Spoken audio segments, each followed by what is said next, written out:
Salam et bienvenue sur Dialogue Vérité, l'espace où l'islam et le christianisme se rencontrent dans le respect, la raison et la quête de la vérité. Préparez-vous à explorer des dialogues profonds, des preuves scripturaires et des réflexions qui éclairent l'esprit et apaisent le cœur. Au cœur du 7e siècle, sous un soleil de feu et parmi les dunes infinies d'Arabie, une voix surgit du silence. Une voix illettrée, qui ne connaissait ni l'écriture ni les sciences humaines de son temps, mais qui portait en elle des vérités éternelles. Cette voix appartient au prophète Muhammad, dont les paroles vont bouleverser le cours de l'histoire humaine. Imaginez le désert silencieux, les caravanes passant au loin, et les habitants des oasis écoutant avec étonnement ces mots qui défient la logique humaine, éveillent les cœurs et interrogent les esprits. Ses contemporains, fascinés mais sceptiques, cherchent frénétiquement à déceler l'erreur là où il n'y en a pas. Chaque mot, chaque phrase est scruté, analysé, critiqué par ceux qui doutent ou qui refusent de croire. Najran, cette ville chrétienne du Yémen d'aujourd'hui, devient le théâtre des premiers grands débats interreligieux. Les envoyés de Najran viennent discuter avec les compagnons du prophète, questionnant le message coranique, posant des objections théologiques et cherchant des contradictions. Mais ces débats, loin d'affaiblir le message, révèlent sa force intrinsèque.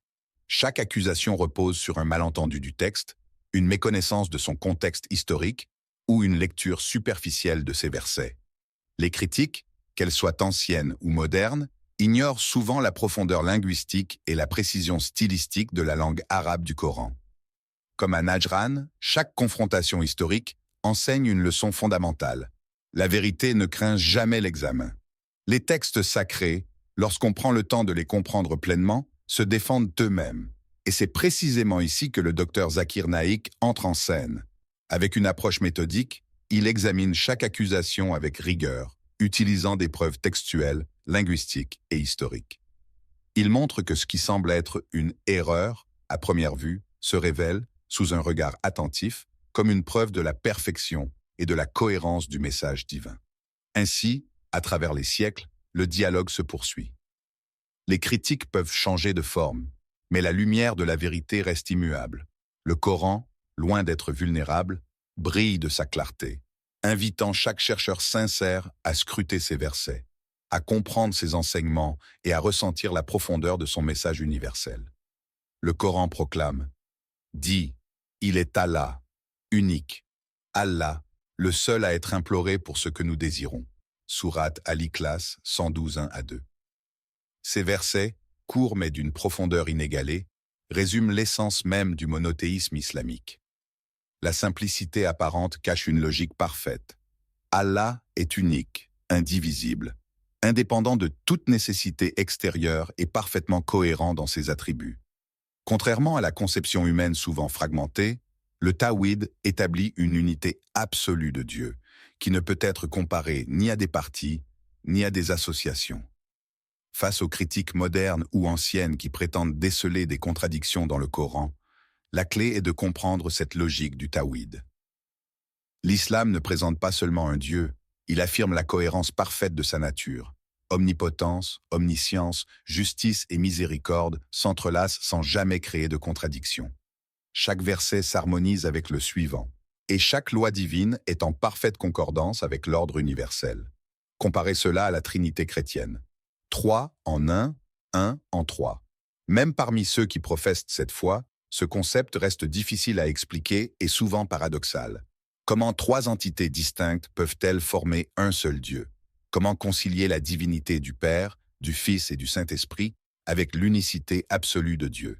Le docteur Zakir Naik souligne que ce mystère théologique, souvent accepté sur la base de la tradition ou de la foi, contraste fortement avec la clarté du Tawhid, où aucun raisonnement logique n'est compromis. Les accusations contre le Coran, telles que les contradictions apparentes sur les récits historiques ou les miracles, disparaissent lorsqu'on examine la langue arabe originale, la grammaire, la structure des phrases et le contexte historique. Prenons par exemple les versets relatifs à la création. Certains critiques affirment que le Coran contredit la science ou la Bible. Pourtant, une lecture attentive des termes arabes et de la chronologie des versets révèle une précision remarquable, où chaque détail correspond à une vérité universelle, parfois même confirmée par des découvertes scientifiques modernes.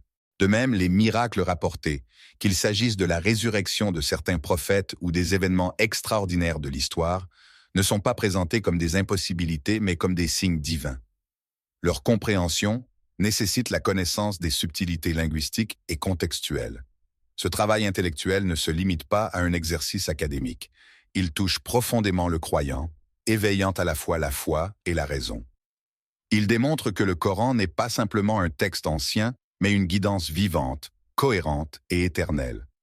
Ainsi, chaque prétendue erreur devient, à l'examen, une confirmation de la perfection du message divin. La rigueur scientifique et la profondeur spirituelle coexistent harmonieusement dans le Coran, révélant que la logique du Tawhid dépasse de loin toute conception humaine imparfaite. Et dans le silence de la réflexion, une question surgit avec force. Si la vérité est si claire, pourquoi t'en doute-t-il? L'esprit humain, souvent tiraillé entre curiosité et scepticisme, se retrouve face à un paradoxe. La clarté du message divin est évidente, et pourtant, le doute persiste.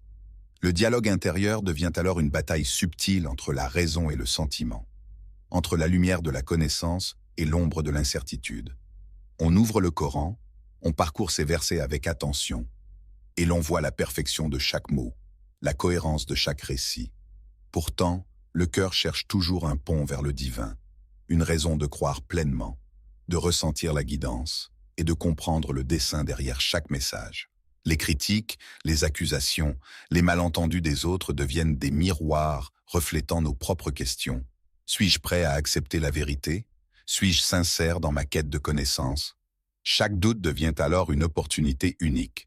Loin d'affaiblir la foi, il invite à l'examen personnel, à l'introspection et au raffermissement de la conviction.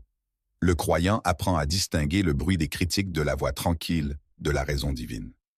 Il découvre que la lumière du Coran ne faiblit jamais, même lorsqu'elle est obscurcie par l'ignorance ou la mauvaise interprétation. Dans ce dialogue intérieur, la patience devient une vertu, la recherche devient une pratique spirituelle, et le discernement une clé vers la sérénité. On comprend que la foi n'est pas simplement une acceptation passive, mais une exploration constante, un chemin où chaque verset, chaque réflexion et chaque question rapproche l'âme de la lumière du divin. Et dans cette quête, le croyant réalise que l'ombre des doutes ne peut jamais éteindre l'éclat immuable de la vérité divine. Deux chemins s'étendent devant l'humanité, tracés par le temps et l'histoire, la croix et le croissant. Chacun est un symbole, une lumière guidant l'âme vers une compréhension particulière du divin. Le croissant brille dans le silence des déserts, rappelant l'unicité absolue de Dieu, la perfection du Tawhid et la pureté de la foi. Il évoque les dunes infinies, les nuits étoilées et le souffle tranquille de l'âme qui cherche la vérité. La croix, quant à elle, éclaire la vallée ombragée, symbole du sacrifice, de l'amour inconditionnel et de la rédemption. Elle attire le regard vers le ciel, invitant l'homme à méditer sur la souffrance, la compassion et la relation entre le Créateur et sa création. Dans ce carrefour spirituel, chaque âme se retrouve face à un choix, mais non par peur, ni par tradition aveugle. Le choix doit naître de la raison, de l'étude et de la contemplation sincère.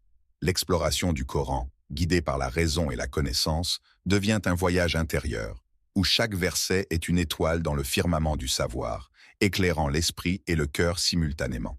Le dialogue entre le croissant et la croix n'est pas impossible. Il peut se tenir dans le respect mutuel, dans la recherche sincère de vérité et dans l'appréciation des valeurs universelles présentes dans chaque croyance. Cependant, lorsque l'on examine les textes sacrés, leur contexte et la logique divine, la cohérence du Tawhid apparaît avec une clarté irréfutable. Le croissant, symbole de l'unicité de Dieu, ne se limite pas à une identité religieuse. Il devient lumière, guide et miroir de la perfection divine, révélant que toute vérité authentique ne peut jamais se contredire. Ainsi, la croix et le croissant se tiennent sur le même chemin de dialogue et de respect, mais la pureté, la clarté et la cohérence du message de l'islam brillent comme un phare dans la nuit des questionnements et des malentendus humains. Le spectateur comprend que choisir la vérité, c'est choisir la lumière de la raison et du message divin, au-delà des symboles et des croyances humaines.